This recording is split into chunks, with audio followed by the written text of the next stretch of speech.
بھائیو، گزشتہ بیان میں آپ حضرات کے سامنے ایک مفصل مضمون کا تتمہ بیان کیا تھا کہ ابو بکر صدیق رضی اللہ تعالی عنہ یہ افضل الصحابہ بھی ہیں اور خلیفہ بلا فاصل بھی ہیں۔ اس پر آپ حضرات کے سامنے مفصل گفتگو ہو گئی، اور یہ جو سورۃ المائدہ آیت نمبر 54 اس پر گفتگو ہوئی تھی، تو اس میں چند جو اوصاف ہے یہ تو میں ثابت کر چکا ہوں کہ فَسَوْفَ يَأْتِ اللَّهُ بِقَوْمٍ کہ ان قریب اللہ رب العزت مرتدین سے قتال کے لیے ایک جماعت کھڑی کرے گا، اور اس جماعت کے 6 اوصاف ذکر کیے۔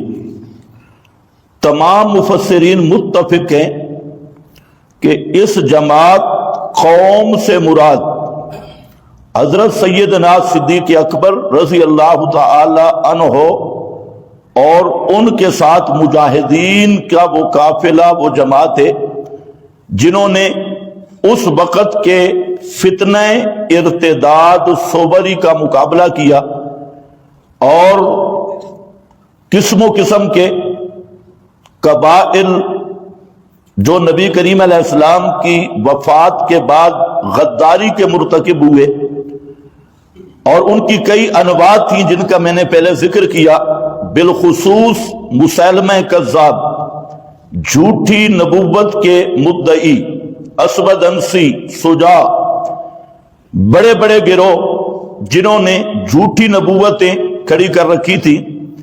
یہ ایک بہت بڑا فتنہ تھا، اس کو فتنہ ارتداد صوبری کہا جاتا ہے صورتاً، کیونکہ حقیقتاً تو وہ مسلمان تھے ہی نہیں، تو صورت اختیار کی تھی کئی وجوہات سے، اور پھر اس سے بھی وہ دستبردار ہو گئے، تو اس لیے اس کو ارتداد صوبری کہا جاتا ہے۔ میں نے پہلے ذکر کیا کہ نبی کریم صلی اللہ علیہ وسلم کا کوئی صحابی مرتد نہیں ہو سکتا، نہ ہوا نہ ہو سکتا ہے، کیونکہ صحابہ کے متعلق قرآن مقدس کا 2 ٹوک فیصلہ ہے، اور سری فیصلہ ہے اولئک ھم الراشدون، اور راشد اسی کو کہتے ہیں جو کبھی صراط مستقیم سے ڈگمگائے نہیں، الاستقامت علی الحق کے مع التسلب فیہ، کہ رشد کہتے ہی ہے حق پر ایسا جم جانا کہ ہمیشہ اس میں رہے تسلب۔ یہ تسلب کا لفظ یاد رکھنا، تسلب کے ساتھ۔ آج کل تسلب کو عیب سمجھا جاتا ہے، اور اس کے مقابلے ہوتی ہے مداہنت اور نرمی اور ڈگمگانا، اس کو آج کل ہنر اور کمال سمجھا جاتا ہے۔ تو بہرحال راشدون وہی ہیں جو جادہ حق اور صراط مستقیم سے کبھی اتر ہی نہ سکیں۔ تو نبی کریم علیہ السلام کے تمام صحابہ جنتی ہیں، اور تمام صحابہ مستقیم علی الحق مع التسلب فیہ کا مصداق ہیں۔ اس کو حضرت شیخ القرآن رحمت اللہ تعالی علیہ وہ تعبیر کرتے تھے کہ نبی کریم علیہ السلام کے تمام صحابہ کا ایمان وہ ربط علی القلب کے درجے کا ایمان ہے۔ ربط علی القلب کا درجہ ایمان کا وہ مقام ہے کہ جس کے بعد تزلزل نہیں، جس کے بعد ڈگمگانا نہیں، جس کے بعد وہ اسلام کا اور ایمان کا جانا نہیں۔ ربط علی القلب یہ ایمان کی وہ حالت ہے، اس کے مقابل میں ہے ختم علی القلب، اور ختم علی القلب کہ دل پہ اللہ کی لعنت کی مہر لگ جائے، اور حق کو قبول کرنے کی استعداد ختم ہو جائے، اور صلاحیت ختم ہو جائے، اور دل ناکارہ ہو جائے، تو یہ ختم علی القلب بنتا ہے۔ جیسے ختم اللہ علی قلوبہم، ایک فرقہ کے متعلق اللہ نے فرما دیا کہ وہ خاص چنے ہوئے کافر